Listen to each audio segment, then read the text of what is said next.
এইভাবে কখনো মসুর ডাল রান্না করে না থাকলে আজকেই বাসায় ট্রাই করার চেষ্টা করুন, তাহলে দেখবেন বাসার সবাই আপনার প্রশংসা করবে। চলুন আপনাদেরকে রান্নার প্রসেসটা দেখিয়ে দেই।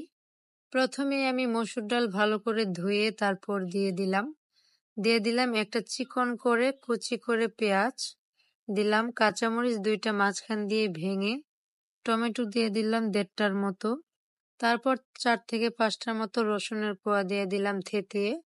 এখন দিয়ে দিলাম হলুদের গুঁড়া 1/2 চামচ, মরিচের গুঁড়া 1/2 চামচ, সরিষার তেল দিয়ে দিলাম পরিমাণ মতো, লবণ স্বাদ অনুযায়ী দিয়ে ভালো করে মেখে নিয়েছি। এখন আমি ডালের মধ্যে যতটুকু আমার পানি দরকার ততটুকু পানি দিয়ে দিলাম, আর পানিটা দেওয়ার পর ভালো করে স্প্যাচুলার সাহায্যে নেড়ে নিয়েছি। এখন আমি একটা ঢাকনা দিয়ে ঢাকনা বন্ধ করে কিছুক্ষণ রান্না করব। বলক চলে আসলেই আমি ঢাকনাটা খুলে আবারও একটু নেড়ে চেড়ে দিয়েছি। এই পর্যায়ে ঢাকনা আবারও দিয়ে চুলার আঁচটা একদম লোতে করে দিব, আর যতক্ষণ না পর্যন্ত সেদ্ধ হয়ে আসছে ততক্ষণ পর্যন্ত রান্না করব। তারপর ভালো করে সেদ্ধ হওয়ার পর আমি একটা ঘুটনির সাহায্যে ডালটাকে ঘুটনি দিয়ে দিলাম। ফাইনালি দেখেন ডালটা কতটা সুন্দর হয়েছে, আপনারা কিন্তু বাসায় রান্না করলে বুঝতে পারবেন।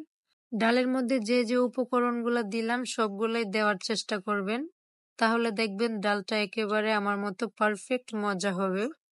সবশেষে আমি অল্প একটু ধনেপাতা উপর থেকে দিয়ে দিলাম। আমি অল্প একটু দিয়েছি ডেকোরেট করার জন্য, আপনারা চাইলে বেশি দিতে পারেন, তবে বেশি না দিলে আমি মনে করি ভালো।